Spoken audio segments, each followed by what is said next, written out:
Bonjour à tous. Émile de Girardin écrivait « Gouverner, c'est prévoir, et ne rien prévoir, c'est courir à sa perte ». Ok, mais ça, c'est dans le meilleur des mondes. Les gouvernants, les dirigeants sont préparés à cela. Que ce soit pour le meilleur ou pour le pire, ils savent gouverner. Mais quand ce qui vous arrive n'a pas été prévu, ni même envisagé, ni même imaginé par personne, comment faire pour prévoir, donc gouverner ?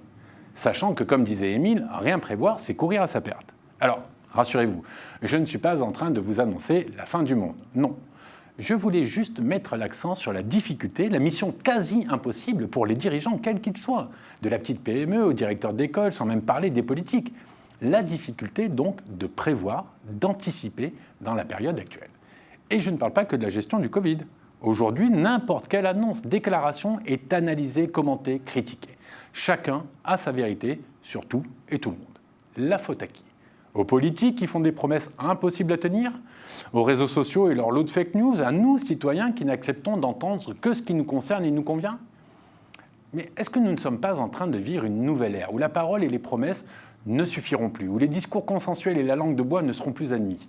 Une période où le compromis et la négociation auraient laissé place à la méfiance et à la suspicion.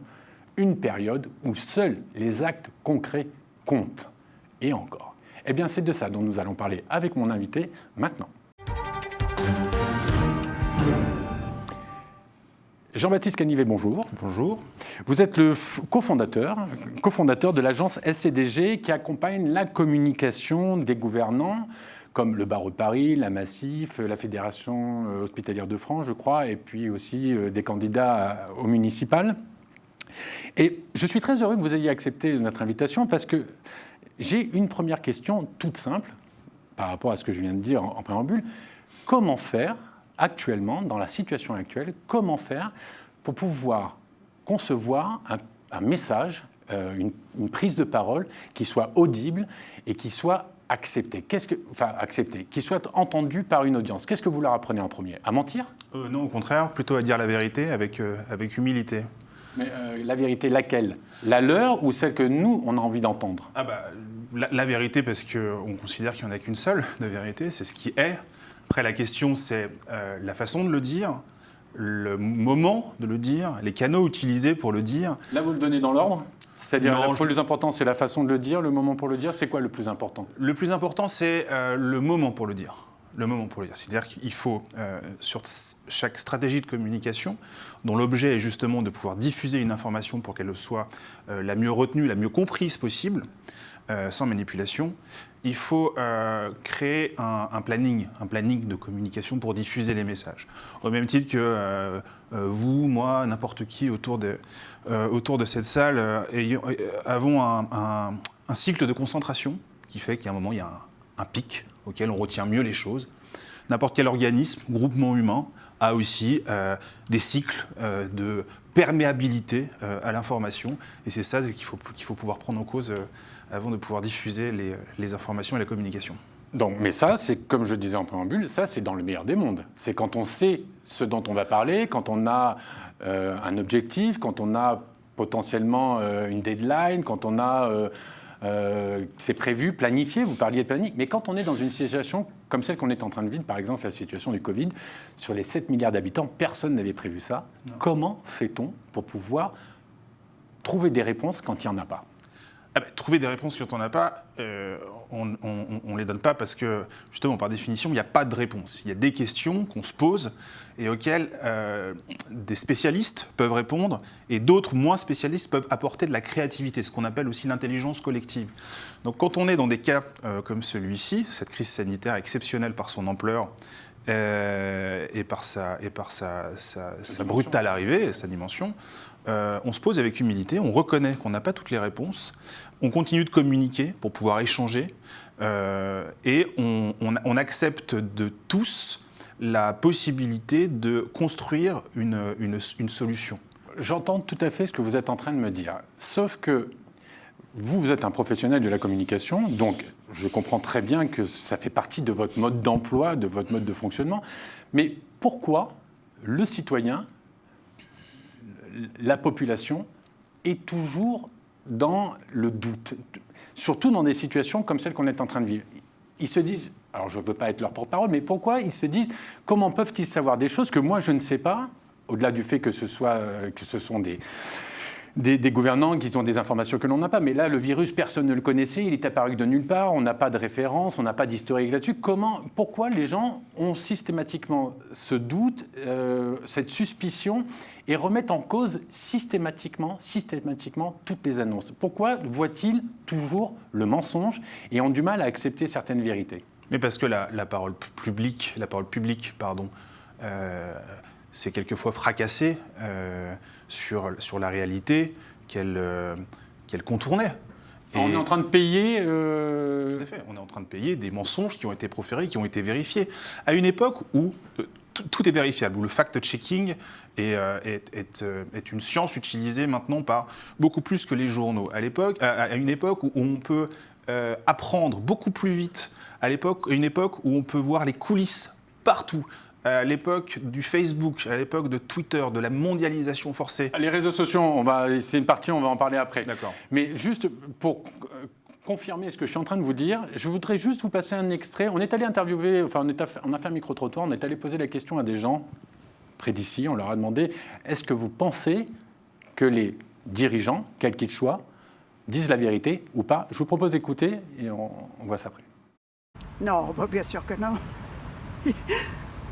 Je ne pense pas. Je pense qu'en fait, ils ont des intérêts vraisemblablement à préserver. Et voilà. Ah, la vérité. Mais est-ce que la vérité existe? Parce que ça va tellement vite. La vérité, c'est peut-être ce qui est déjà construit. Je pense qu'ils disent la vérité, en tout cas la meilleure connaissance de la situation qu'ils peuvent avoir. Non, il y a beaucoup d'intoxication, les choses ne sont pas claires depuis quelque temps, plus claires du tout. Voilà. Moi, je pense qu'ils mentent un petit peu pour cacher la vérité, oui. Pourquoi? Pourquoi il faut leur demander à eux? Ils sont unanimes.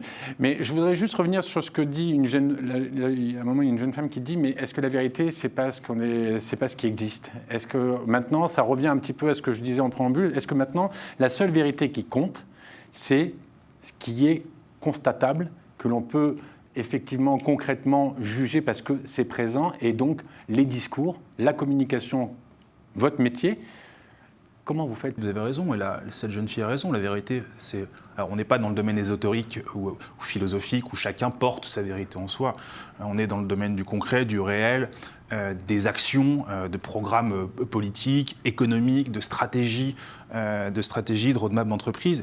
Et la vérité, c'est ce qui est tangible, c'est ce qui est palpable, c'est ce qui est mesurable. Il existe beaucoup d'outils pour ça, outre les 5 sens. Et à partir du moment où vous promettez quelque chose que vous n'atteignez pas, vous avez, quelque part, menti sur la promesse. Il se peut que cette promesse ait été tenue à un moment où il était tout à fait envisageable qu'elle soit tenue. Oui, mais ça, le public l'entend pas, ça. Les raisons, les causes, on leur a dit que ça allait être blanc, et finalement, c'est un peu gris. Une fois de plus, on nous ment. C'est ça, c'est le passif qu'on est en train... que les politiques, que les dirigeants, les chefs d'entreprise... Parce que quand je vous dis, on n'écoute plus, mais c'est le simple agent de police, l'infirmière, tout est remis systématiquement en cause. Tout le monde n'est pas en train de remettre en cause systématiquement les paroles et les promesses, soit des politiques, et c'est un peu moins vrai d'ailleurs dans le monde de l'entreprise, mais restons sur les politiques. En revanche, ceux qui les remettent en cause gueulent un peu plus fort que les autres. Donc on les entend un peu plus, ça c'est sûr. Vous allez sur un forum par exemple, prendre un avis sur un objet. Il vous suffit d'un avis négatif pour que vous fassiez un avis négatif sur l'objet, même s'il est noyé au milieu de 100 000 avis positifs. Cet avis négatif va vous attirer l'attention. Il suffit qu'un ami, votre ami, un très très proche ami, vous trahisse une fois. Il est capable de le refaire plusieurs fois. Il suffit qu'une personne gueule plus forte que les autres en disant « le masque, tous pourris, tous machin », forcément c'est quelqu'un qu'on va plus entendre que les autres.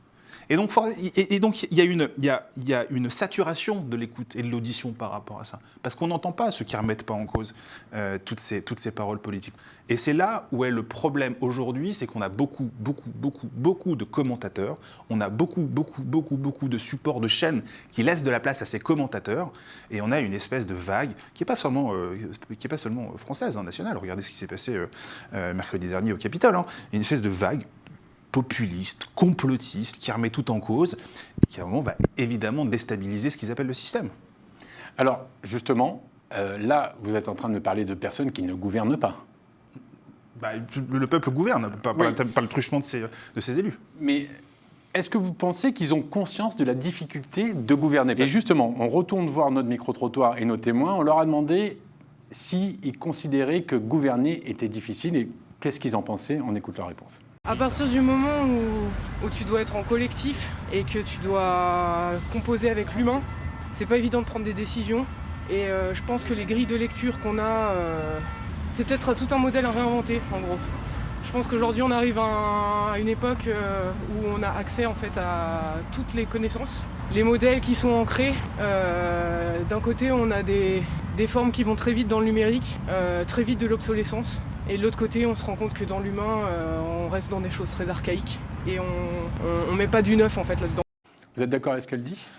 Je comprends ce qu'elle dit. Alors après, je pense que c'est un petit peu acrobatique de mettre en résonance le progrès du numérique et de la technique et le progrès ou non-progrès de l'humain.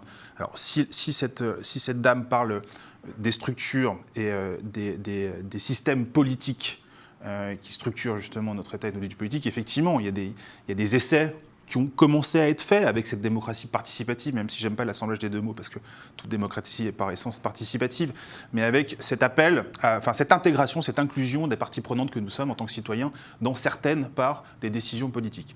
Ça, à mon avis, ça va dans le bon sens. Il faut pouvoir le cadrer, parce qu'il ne faut pas non plus que les décisions se diluent à travers l'ensemble. Mais il y a ce qu'on appelle les démocraties liquides, où justement l'alternance et les échanges au niveau de certaines décisions entre le peuple et leurs élus, peut être à mon avis plus structuré, plus expérimenté, pour avoir quelque chose qui permette peut-être justement de raccrocher un peuple, le citoyen, à une structure politique, à une élite politique. Moi, ce que j'entends quand j'écoute cette jeune fille, ce que j'entends, c'est qu'elle dit, à partir du moment où quelqu'un prend la parole et quasiment il n'a pas terminé son discours, que déjà, il est sur les réseaux sociaux, commenté, partagé. Est-ce que c'est... En présentation, je posais la question, la faute à qui? La faute aux politiques, la faute à nous, citoyens, qui maintenant, de plus en plus, on se referme sur nous-mêmes et il n'y a que notre intérêt qui compte parce qu'on a peur de perdre le peu que l'on a. Pourquoi? Ça sera peut-être le sujet d'une autre émission. Ou est-ce que ce sont les réseaux sociaux, les fake news? Est-ce que Trump a été catastrophique justement dans le message des gouvernants? Les réseaux sociaux, pour vous, ça a tué le message? Ça pourrait ne pas tuer, mais ça le tue parce que... Ou c'est une autre forme de message et on n'est pas encore prêt pour ça? Je crois qu'on le sera jamais parce que c'est une jungle, parce que c'est. Mais pourquoi on le sera jamais? J'ai l'impression d'entendre quelqu'un qui voit arriver la télévision alors qu'il était patron de presse. Non, c'est pas tout à fait la même chose. Les réseaux sociaux sont vous auriez pu prendre cette comparaison si je vous avais dit le web, on s'y fera jamais. D'accord. C'est pas la même chose. Ouais. Les canaux de communication ouverts sur le web qui permettent de pouvoir diffuser n'importe quoi, n'importe quand, n'importe comment, par n'importe qui, masqué ou pas masqué, prenant ce postulat, on ne s'y fera jamais. Alors après, on peut essayer de réguler. C'est quelque part ce qu'a essayé de faire, par exemple, Twitter ou Facebook, en supprimant le compte d'abord de Donald Trump, et après le QAnon, etc. Et après, on les taxe évidemment de censeur et de liberté d'expression. Donc, où est le juste milieu? Ça, c'est difficile. Mais à partir du moment où vous énoncez quelque chose que vous portez comme une vérité fondamentale en 200 caractères, bon, on est en droit de trouver cela approximatif. Mais on le disait au début, dans la présentation, vous avez accompagné des candidats au municipal. Quand ils viennent vous voir, parce que j'imagine que leur échelle de valeur, comme tout le monde, comme toute personne publique, c'est combien j'ai de followers, est-ce que ma déclaration a été retweetée? Comment vous faites, vous, pour leur expliquer soit qu'il faut en faire plus, soit qu'il faut en faire moins, soit qu'il faut attendre? Est-ce que c'est un outil, c'est une arme que vous savez utiliser, dont il faut se méfier? Je suis professionnel au départ, c'est un support de communication qui a son importance et qui a son ampleur. Après, j'essaye de le remettre à sa juste place. pour certains candidats que j'ai pu notamment en campagne, que j'ai pu accompagner, que ce soit sur des élections citoyennes ou des élections professionnelles, il y a une espèce de fascination de Twitter. Parce que c'est sûr que c'est un miroir de l'ego. Et on renvoie directement ce qu'on représente. Oui, sauf que passer à la télé, maintenant, on a 100 000 followers. Exactement. Ouais. Sauf que ça reste quand même une toute petite lucarne. Et que du coup, on se concentre sur un champ en oubliant tout ce qu'il y a autour. Oui, c'est ça. C'est une petite lucarne, mais quels sont les autres? On les a oubliés? On a presque oublié? Non. Alors après, vous avez les Facebook, mais vous avez par exemple quelque chose. Vous avez le journaliste Samuel Etienne, qui a fait un truc intéressant. Il s'est branché sur Twitch. Oui, sur France, de France Info. Oui, et puis le présentateur de Questions pour un champion. Mais Twitch, donc, qui est une chaîne qui, au départ, servait à streamer du gaming. Exactement. Il s'est branché là-dessus, il fait une revue de presse. Ça attire une frange de la population qui n'était plus, justement, qui ne suivait plus ce type d'exercice, qui n'était pas la cible. Et on se rend compte qu'en fait, et c'est ça la transformation culturelle qui est importante, que cet exercice de la revue de presse, par exemple, elle peut intéresser des jeunes entre 12, 13, 14, 15, 16, 20 ans, et qu'en fin de compte, ce n'est pas forcément le message, c'est le support qui est intéressant. Et là, on revient à ce que disait la jeune fille tout à l'heure, c'est-à-dire qu'en fait, il y a de l'archaïque d'un côté et ça va trop vite de l'autre. Il y en a qui sont restés sur des modèles archaïques de communication, des vieux politiques ou des vieux patrons de société, alors qu'il y en a qui vont beaucoup plus vite, plus jeunes et qui ont une résonance beaucoup plus importante. Oui, mais ça ne fait pas tout. C'est-à-dire qu'il faut prendre tout ça comme un ensemble. Twitch n'est pas une fin en soi. Twitter n'est pas une fin en soi. La télévision n'est plus une fin en soi. Le web n'est plus une fin en soi.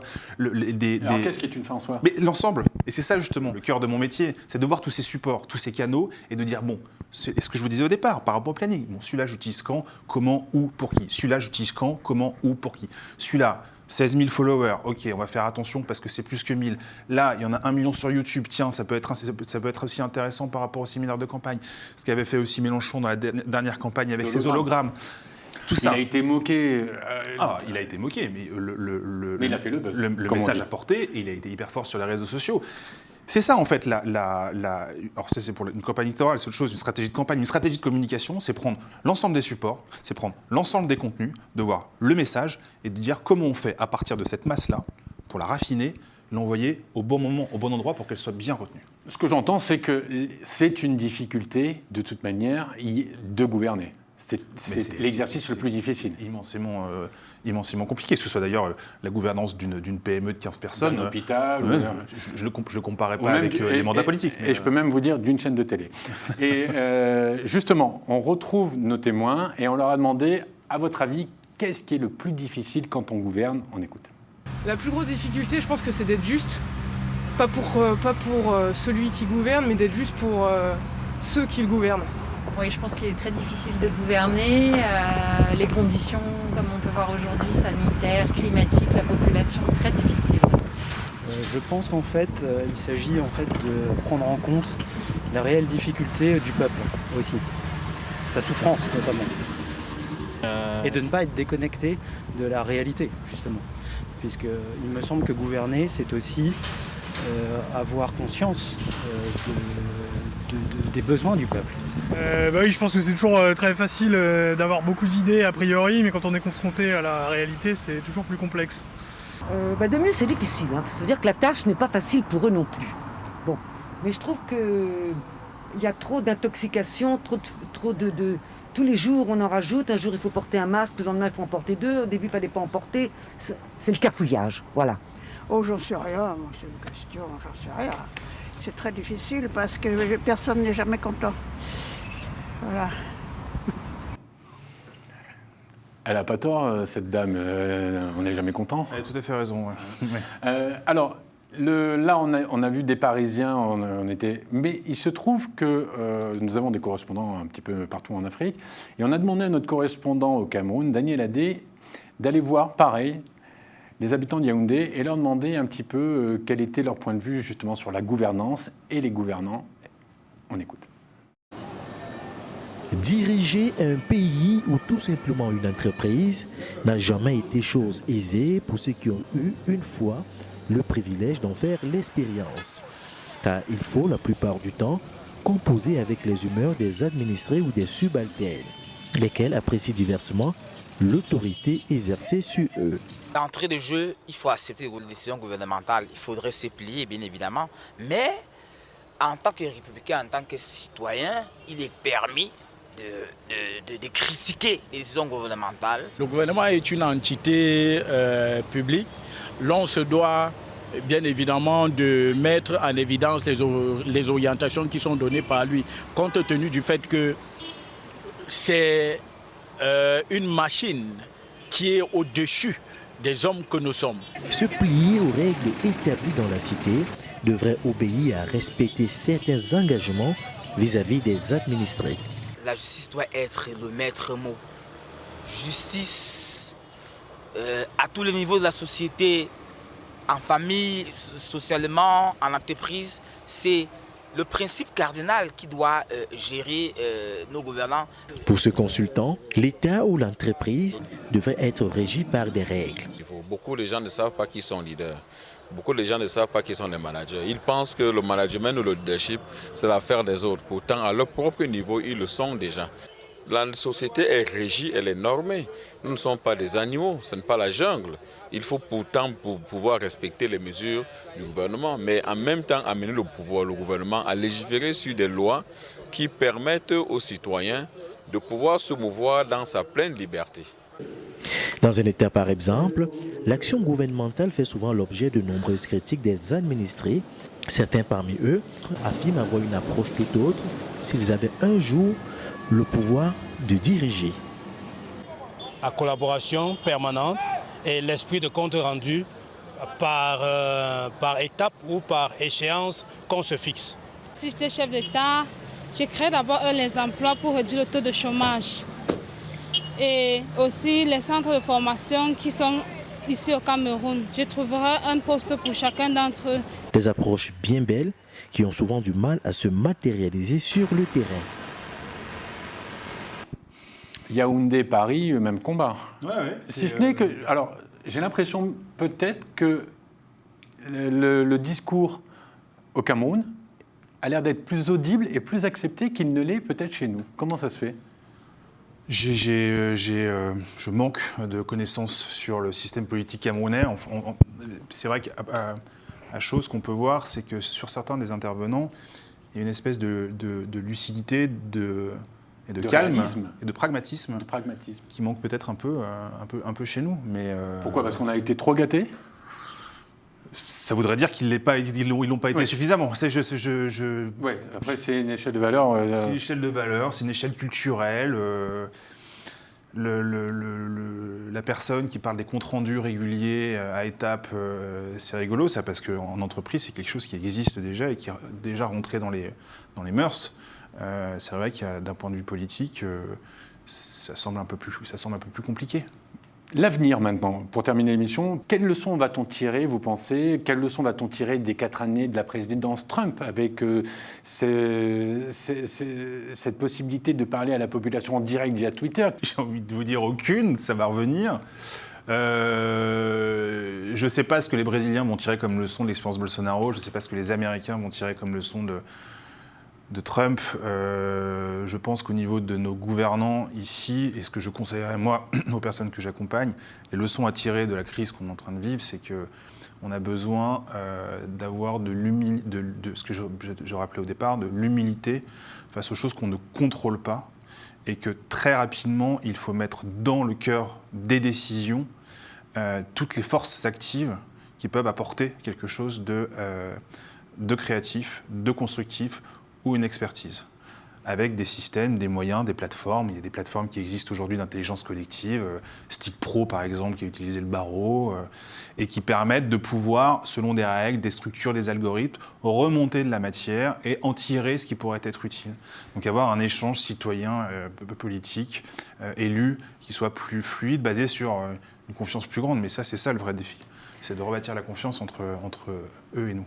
Et justement, ma dernière question, elle concerne la confiance, et notamment la confiance vis-à-vis de la jeunesse, qui, eux, pour le coup, ont l'air d'être totalement hermétiques au discours public, au discours des politiques, on dirait qu'ils sont en train de construire leur propre monde avec leur propre code, et en parallèle d'une autre. Est-ce que je J'exagère un peu. Non, vous avez raison, effectivement. C'est un point de vue qui est intéressant. On voit Greta Thunberg, quand elle prend la parole, elle est moquée, critiquée. Sarkozy, qui s'était moqué d'elle au MEDEF 2019, ironiquement en parlant d'elle, en disant « elle est si souriante, si sympathique, si originale ». Pourquoi autant de mépris ? En plus, elle a un discours, c'est sur la forme qu'il la critique, même pas sur le fond, parce qu'il ne peut pas la critiquer sur le fond. Pourquoi autant de mépris ? Alors, lui et d'autres. Hein. Oui, si j'imagine pas une seule seconde que ça pourrait être de la jalousie. Ensuite, je pense que ce sont des personnes qui n'ont pas l'habitude d'être sorties de leur zone de confort, qui vivent dans un univers quand même qui est quelque part un peu en dehors du monde. J'écoutais tout à l'heure, je faisais un jogging, j'écoutais Mathieu Sapin qui a dessiné un peu le quinquennat Hollande, qui parlait de l'Élysée, de la maison Élysée, qui est une maison en dehors du monde. On ne ressent pas les cris de ce qui peut, le bruit extérieur. Et des personnes comme Greta Thunberg qui arrivent ont la faculté, à leur façon, de déstabiliser et de les pousser, ces dirigeants, en dehors de leur zone de confort. Leur réaction est à l'image de leur caractère et de leur personnalité. Comment vous voyez l'avenir ? Bien, moi je suis plutôt positif sur l'avenir. Je pense que nous, en tant que citoyens, là pour le coup, on réussit à faire preuve de résilience. Je trouve que les Français, paradoxalement, à leur image, ont été plutôt structurés, plutôt dans les règles, plutôt allemands, dans le respect des conditions, des règles sanitaires. Je pense qu'on va faire preuve de résilience et qu'après la résilience viendra la confiance. Donc j'ai confiance. Eh bien écoutez, on va terminer sur cette note positive. Jean-Baptiste Canivet, merci beaucoup. Merci de votre invitation. Nous, on se retrouve la semaine prochaine pour un nouveau TLS et vous le savez, vous en avez pris l'habitude. Si vous voulez continuer à vous informer, une seule chaîne, Télé Sud bien sûr. À la semaine prochaine, au revoir.